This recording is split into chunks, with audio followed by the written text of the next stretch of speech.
नमस्ते बच्चों।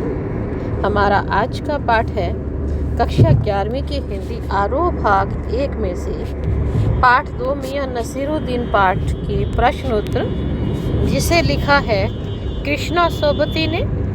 तो इसका पहला प्रश्न है, मियाँ नसीरुद्दीन को नान भाइयों का मसीहा क्यों कहा जाता है? मियाँ नसीरुद्दीन 56 प्रकार की रोटियां बनाने के लिए मशहूर हैं। यह उनका खानदानी पेशा है। यह कला उन्होंने अपने पिता से सीखी थी।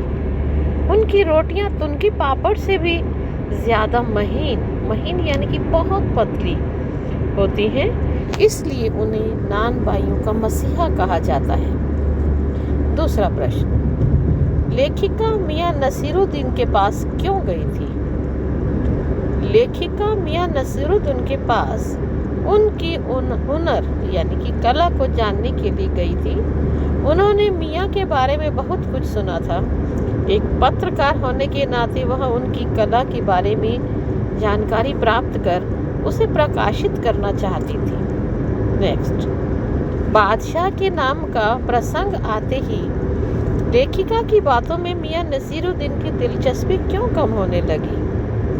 बादशाह के नाम का प्रसंग आते ही लेखिका की बातों में मियाँ नसीरुद्दीन की दिलचस्पी कम होने लगी, क्योंकि मियाँ ने सारी बातें बुजुर्गों के मुंह से सुनी थी। सच्चाई ये थी कि उन्होंने कभी किसी बादशाह के यहाँ काम ही नहीं किया था। वैसे ही शेखी पघार दी थी। तभी तो वह लेखिका के पूछने पर बता नहीं सकी कि उन्होंने बादशाह के यहाँ कौन सा पकवान बनाया था और वो कौन से बादशाह थे जिनके यहाँ उनके पूर्वजों ने पकवान बनाए थे। मियाँ नसीरुद्दीन के चेहरे पर किसी दबे हुए अंधड़ के आसार देख यह मजमून न छेड़ने का फैसला किया। इस कथन के पहले और बाद के प्रसंग का उल्लेख करते हुए इसे स्पष्ट कीजिए। बादशाह के नाम का प्रसंग आते ही मियाँ नसीरुद्दीन की दिलचस्पी लेखिका की बातों में खत्म होने लगी। उसके बाद वे किसी को भट्टी सुलगाने के लिए पुकारते तो किसी का किसी और काम के लिए। तभी लेखिका के पूछने पर उन्होंने बताया कि वे कारीगर हैं। लेखिका के मन में विचार आया कि पूछ ले, क्या आपके बेटे बेटियां हैं? लेकिन उनके चेहरे पर बेरुखी देखी तो उन्होंने उस विषय में कुछ भी पूछना उचित न समझा। अगला प्रश्न, पाठ में मियाँ नसीरुद्दीन का शब्द चित्र लेखिका ने कैसे खींचा है? शब्द चित्र यानी कि वो चेहरा मोहरा उसका दिखने में कैसा है? मियाँ नसीरुद्दीन 70 वर्ष की आयु की हैं। उनका शब्द चित्र लेखिका ने कुछ इस प्रकार खींचा कि लेखिका ने जब दुकान के अंदर झांका तो पाया मियाँ नसीरुद्दीन चारपाई पर बैठे बीड़ी का मजा ले रहे हैं। मौसमों की मार से पका हुआ चेहरा, आंखों में काइयां भोलापन और पेशानी यानी माथे पर मजे हुए कारीगर के तेवर हैं। तो इस तरह का शब्द चित्र उन्होंने मियाँ नसीरुद्दीन का खींचा। मियाँ नसीरुद्दीन की कौन सी बातें आपको अच्छी लगी? देखो, हर व्यक्ति के अंदर अच्छाई या बुराई होती है। मियाँ नसीरुद्दीन अगर शेखी बखारती हैं या कोई और बुराई उनमें है तो अच्छाइयाँ भी हैं। तो ये बातें हमें उनकी अच्छी लगी। उनका आत्मविश्वास से भरा हुआ व्यक्तित्व, काम के प्रति रुचि और लगन, सटीक उत्तर देने की कला, तरह तरह की रोटियां बनाने में महारत और शागिर्द को उचित वेतन देना अर्थात किसी का शोषण न करना। तालीम ही बड़ी चीज़ होती है। यहाँ लेखक ने तालीम शब्द का 2 बार प्रयोग क्यों किया? क्या आप दूसरी बार आए तालीम शब्द की जगह कोई अन्य शब्द रख सकते हैं?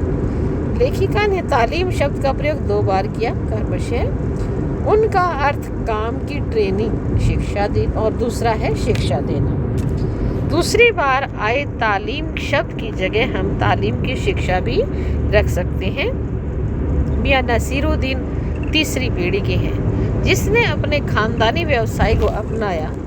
वर्तमान समय में प्राय लोग अपने पारंपरिक व्यवसाय को नहीं अपना रहे। ऐसा क्यों?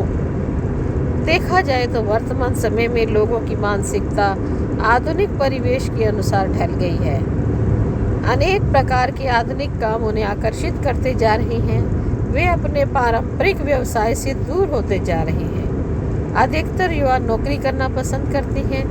लोग अपनी पसंद का व्यवसाय या काम करना चाहते हैं। इसलिए वर्तमान समय में प्राय लोग पारंपरिक व्यवसाय को नहीं अपना रहे। दूसरा कारण ये भी हो सकता है कि पारंपरिक व्यवसाय हो सकता है अब उस तरह से प्रगति ना कर सके जिस तरह की, क्योंकि बहुत सारी टेक्निकल चीज़ें आने में, बहुत विकास हो जाने में पारंपरिक व्यवसाय जो है काफ़ी पीछे रह गए हैं। अगर व्यक्ति अपने इस पारंपरिक व्यवसाय को अपनाता है तो कई बार बेरोजगारी या फिर कई बार भूखे मरने की नौबत भी आ जाती है। इसलिए लोग अपने इन व्यवसायों को अपनाना पसंद नहीं करते। मियां नसीरुद्दीन कहीं अखबार नवीस नहीं हो सकता, यह तो खोजियों की खुराफात है। अखबार की भूमिका देखते हुए इस पर टिप्पणी कीजिए। अखबार नवीस पत्रकार को कहते हैं। अखबार की समाज को जागृत करने में अहम भूमिका होती है। अखबार जनता को न्याय भी दिला सकता है, किंतु आजकल की अखबार में बातों को बहुत बढ़ा चढ़ा कर लिखा जाता है, जिससे लोगों में उनका प्रभाव कम हो गया है। तो बच्चों, ये थे मियां नसीरुद्दीन पाठ के प्रश्न उत्तर। इसे आप दोबारा से पढ़कर अपनी नोटबुक में लिख लीजिए और फिर दोबारा से इसे याद कीजिए। धन्यवाद।